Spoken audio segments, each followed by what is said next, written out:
Linh Thiên Ý anh chia mình mình smart strong mình còi nhổ mình sẽ chết mình tiên tròn chắp pi pe ni tờក្រុមហ៊ុនត្រកូលសុងរបស់ខ្ញុំ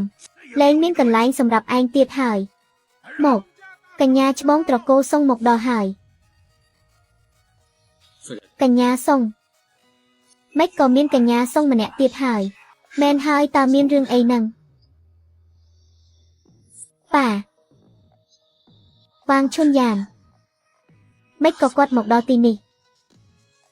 ជំនួយការចង់ឯងប្រកាសថាអត់ច្រឡំមែនទេកូនស្រីខ្ញុំឈ្មោះសុងមីងយេមិនមែនឈ្មោះវ៉ាងឈុនយ៉ានឯណាកុំបារម្ភអីលោកប្រធានខ្ញុំស៊ើបអង្កេតច្បាស់អស់ហើយមានត្បូងថ្មជាភស្តុតាងទៀតផង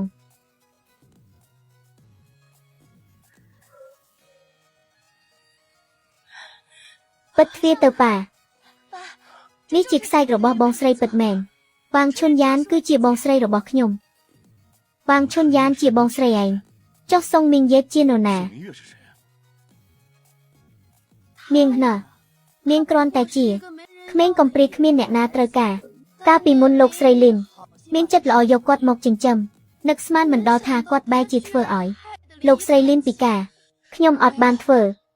ជើងលោកស្រីលីនគឺដោយសារជួយសង្គ្រោះខ្ញុំទៅប្របួសស្រីម្នាក់នេះតាំងពីតូចមកចូលចិត្តកុហក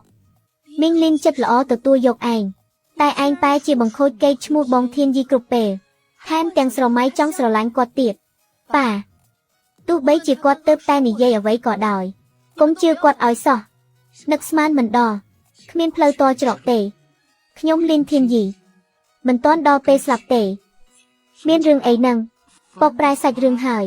ចុះស្ត្រីម្នាក់នេះតើពិតជាប្រពន្ធលោកលីនមែនទេវ៉ាងឈុនយ៉ានឯងកំពុងតែនិយាយអ្វីផ្ដេសផ្ដាសហ្នឹងខ្ញុំនិយាយផ្ដេសផ្ដាសមិញគាត់និយាយថាគាត់គត់គង់ឲ្យធានអ៊ីទៅរៀនមែនទេធ្វើការ3កន្លែងក្នុងមួយថ្ងៃមែនហើយមិនខុសទេគាត់និយាយអ្វីទៀតមែនទេ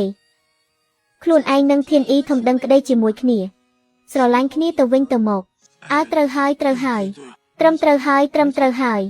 នាងថែមទាំងថានាងនឹងលីនធានអ៊ីបានរៀបការរួចហើយខ្សែអង្កាំព្រះគឺម្ដាយខាងលីនប្រគល់ឲ្យក្មេងលេងផ្ទះក៏អាចចាត់ទុកថាជាពិធីរៀបការដែរបើមិនជឿសួរគេមើលទៅសួរគេនៅភូមិទៅមើលមានអ្នកណាបានចូលរួមពិធីមង្គលការរបស់ពួកគេ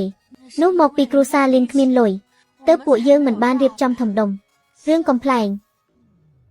មិនបានរៀបចំធំដុំទេយ៉ាងហោចណាស់ក៏ត្រូវរកអ្នកមកធ្វើជាសាក្សីដែរឯងមានទេខ្ញុំហើយនឹងខ្សែអង្កាំនេះទៀតលែងខ្ញុំទៅច្បាស់ជាអង្កាំនាំសំណាងដែលមីងលីនសុំមកទេតែជាឯងថាជាអង្កាំស្នេហាទៅវិញមីងលីនល្អចំពោះឯងម្ល៉េះតែទង្វើដែលឯងបានធ្វើ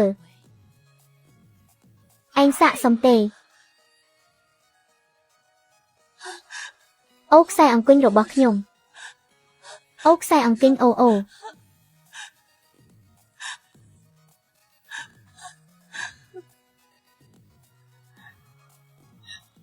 តែក្នុងពោះគាត់កំពុងតែមានកូនលីនធានអ៊ីផងណាអីស្រីម្នាក់នេះ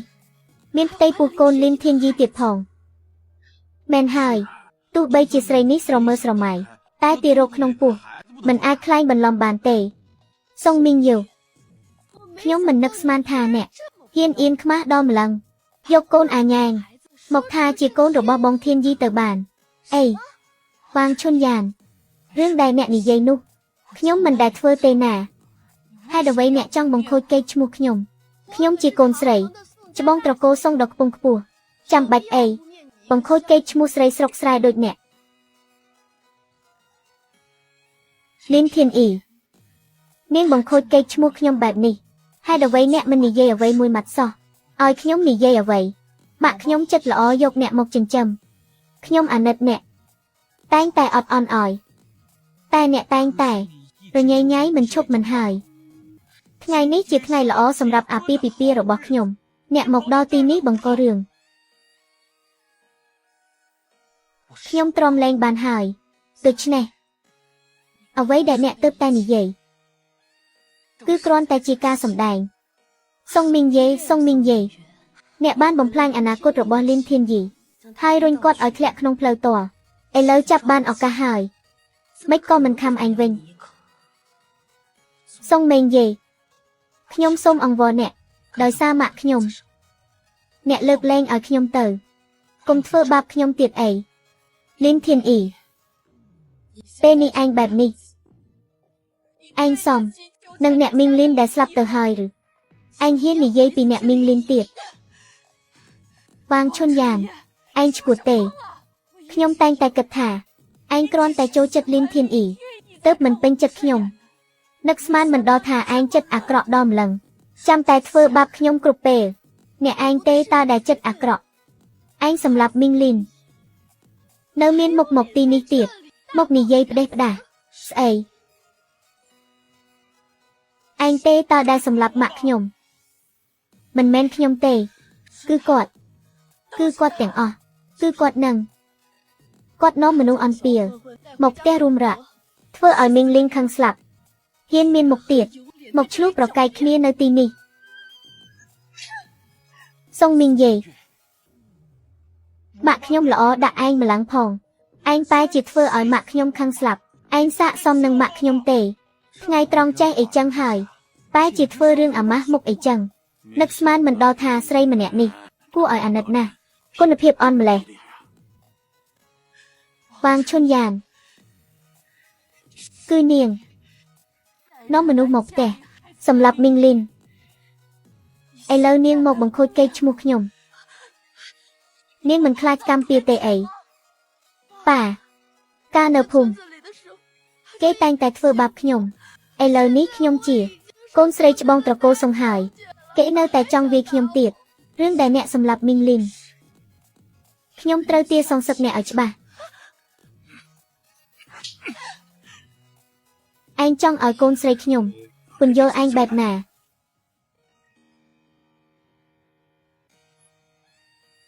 សុងមីងយេឥឡូវឈុនយ៉ានគឺកូនស្រីច្បងត្រកូលសុងឯងហ៊ានប៉ះពាល់នាងឯងចង់ស្លាប់មែនទេឯងចេះតែភូតកុហកមនុស្សលាក់ពុតពោពេញដោយល្បិចកលបើមិនមែនបងស្រីខ្ញុំបង្ហាញខ្លួនតាន់ពេលខ្ញុំស្ទើរតែច្រឡំមនុស្សទៅហើយបងស្រីរបស់ខ្ញុំសុងមីងជូអ្នកឯងហ៊ានមកបលីគាត់តាមចិត្តគួរឲ្យស្អប់ខ្ពើមក្រុមហ៊ុនសុងរបស់អ្នកឯងនៅតែជាមហាសេដ្ឋីលេខ1លើពិភពលោកទៀតពិតคล้ายលែងដឹងល្អអាក្រក់លែងយល់ខ្ញុំមើលទៅអ្នកទាំងពីរឪពុកកូនដូចខួរក្បាលធ្វើពីបបរអាចធ្វើឲ្យក្រុមហ៊ុនសុងរីកចម្រើនបានពិតជាមិនគួរឲ្យជឿមែនមាត់អាក្រក់ហ៊ាននិយាយអាក្រក់ពីត្រកូលសុងឬអ្នកណាយកស្រីពីលបណ្ដេញចេញទៅនាំទៅប្អូនស្រីប្រហែលជាដោះលែងនាងទៅចុះឥឡូវនាងមានផ្ទៃពោះហើយក្រែងលោមានរឿងអីដល់កូនក្មេងបងស្រីគេធ្វើចំពោះបងបែបនេះហេតុអីបងនៅតែនិយាយជួយគេទៀតប្អូនស្រីបងដឹងថាអូនធ្វើបែបនេះគឺដើម្បីបងទេតែប្រសិនបើដោយសាររឿងនេះធ្វើឲ្យត្រកូលសុងគេនិយាយដើមបានខ្ញុំមិនអាចទ្រាំបានទេខ្ញុំមិនទាន់បានឲ្យគាត់ឃើញផ្ទាល់ភ្នែកផងថាខ្ញុំសប្បាយចិត្តប៉ុណ្ណាមិនក៏អាចឲ្យគាត់ចាក់ចេញបានយ៉ាងងាយទៅមុខទៀតកូនចង់បានអ្វីប៉ានឹងខំប្រឹងឲ្យអស់ពីសមត្ថភាពបំពេញចិត្តអ្នកមែនឬចាស់តែថាបងខ្លាចអូនមិនយល់ព្រមមិននឹងអញ្ចឹងទៅបងស្រីកុំបារម្ភឲ្យតែបងចង់បានខ្ញុំមិនប្រកួតប្រជែងជាមួយអ្នកទេអញ្ចឹងខ្ញុំចង់រៀបការជាមួយបងធានអ៊ីសុងមីងជូអ្នកពិតជាគួរឲ្យចាប់អារម្មណ៍ណាស់វ៉ាងឈុនយ៉ានតែងតែចូលចិត្តលីនធានអ៊ីខ្ញុំបានធ្វើឲ្យសុងមីងជូខឹងហើយបើបានរៀបការជាមួយកូនស្រីច្បងត្រកូលសុងអនាគតរបស់ខ្ញុំនៅតែភ្លឺស្វាងប្អូនស្រីមិនចង់មែនទេខ្ញុំរស់នៅក្នុងភូមិតាំងពីតូចគ្មានអ្វីទាំងអស់រឿងតែមួយគត់ដែលធ្វើឲ្យខ្ញុំសប្បាយចិត្តគឺបានជួបបងធានយី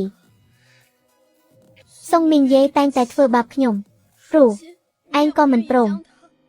ឲ្យគាត់មកខ្ញុំដែរមែនទេបងស្រីមិនមែនខ្ញុំមិនព្រមឲ្យគាត់ទៅឯងទេគ្រាន់តែរឿងថ្ងៃនេះធ្វើរឿងអាម៉ាស់មុខដល់ម្លឹងមនុស្សនៅយ៉ែងឆេងទាំងអស់គ្នាដឹងថាគេឈ្មោះលេងឆៃនេះ គឺជាគូដណ្ដឹងរបស់ខ្ញុំដឹងថាតាមឋានៈរបស់ខ្ញុំមិនស័ក្តិសមនឹងប្រជែងប្តីជាមួយអ្នកទេប្រសិនបើតកូលសង្ឃមិនស្វាគមន៍ខ្ញុំចាក់ចេញក៏បានបងស្រីកាលពីដំបូងបងជាអ្នកជួយសង្គ្រោះខ្ញុំទើបខ្ញុំអាចរស់រានមានជីវិតគ្រាន់តែមនុស្សប្រុសម្នាក់សោះមិនខ្ញុំទៅដណ្ដើមពីបង្កើតគ្រាន់តែរឿងថ្ងៃនេះធ្វើឲ្យខ្ញុំមើលឃើញច្បាស់ពីលីនធានអ៊ីគាត់មិនមែនជាមនុស្សល្អដែលគួររៀបការជាមួយទេខ្ញុំជឿលើបងធានអ៊ីឈុនយ៉ានអូនពិតជាចង់រៀបការជាមួយបងមែនទេចាស់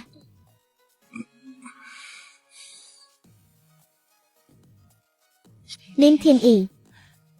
មកដល់ពេលនេះហើយទើបតែខ្ញុំមើលឃើញច្បាស់ពីអ្នកនៅចរិតពុតត្បុតរបស់អ្នកចាប់ពីពេលនេះទៅអ្នកនិងខ្ញុំលែងមានអ្វីតាក់ទងគ្នាទៀតហើយឬមួយអ្នកឃើញខ្ញុំនៅជាមួយបងធានយីហើយចំណែនមែនទេនាងគិតថាគាត់ពិតជាស្រឡាញ់នាងមែនឬគាត់គ្រាន់តែស្រឡាញ់ត្រកូលសង្ឃរបស់នាងតែជាកូនស្រីច្បងប៉ុណ្ណោះទេអ្នកទាំងពីរប្រុសម្នាក់ជាមនុស្សថោកទាបស័ក្តិសមគ្នាណាស់អញ្ចឹងខ្ញុំសូមជូនពរអ្នកទាំងពីរជារៀងរហូតចាក់សោជារៀងរហូតឯងមិនបាច់ត្រឡប់ទៅវិញទេដើម្បីកាន់ទុកម៉ែឯងទេក្រែងលោអ្នកមីងលីននៅស្ថានសួគ៌នៅតែខឹងទៀតចាំសិនអញឲ្យឯងទៅហើយឬឯងចង់ធ្វើអីទៀតឯងសម្លាប់មីងលីនហើយចោទប្រកាន់ប្តីខ្ញុំទៀតរឿងនឹងចប់ត្រឹមនឹងមែនទេតើនរណាជាអ្នកសម្លាប់មីងលីនឯងដឹងច្បាស់ណាស់នឹកស្មានមិនដល់ឯងមានថ្ងៃនេះដែរហេតុអ្វីខ្សែករបស់ខ្ញុំនៅឯអ្នកហេតុអ្វីអ្នកមានខ្សែករបស់ខ្ញុំហេតុអ្វីមានខ្សែករបស់ខ្ញុំហេតុអ្វីនៅឯអ្នកលែងខ្ញុំទៅនឹកស្មានមិនដល់សោះថាអ្នកមានថ្ងៃនេះដែរ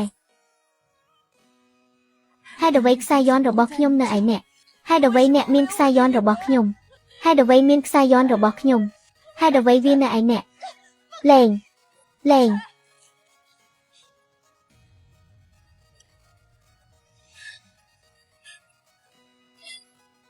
អូខ្សែរបស់ខ្ញុំនិងបងស្រីខ្ញុំ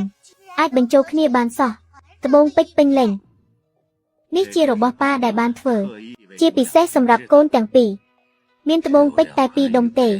តែត្រូវផ្គុំគ្នាទើបបានពេញលេញមានន័យថាបងប្អូនស្រីទាំងពីរពឹងផ្អែកគ្នាទៅវិញទៅមកខ្វះមិនបានទេប៉ាទៅជាត្បូងពេជ្រមួយនេះមិនបែកគ្នាជារៀងរហូតកុំបារម្ភអីប៉ាកូននឹងការពារប្អូនស្រីបងប្អូនយើងទាំងពីរនាក់មិនបែកគ្នាទេចាស់ខ្ញុំនិងបងស្រីនឹងមិនបែកគ្នាជារៀងរហូត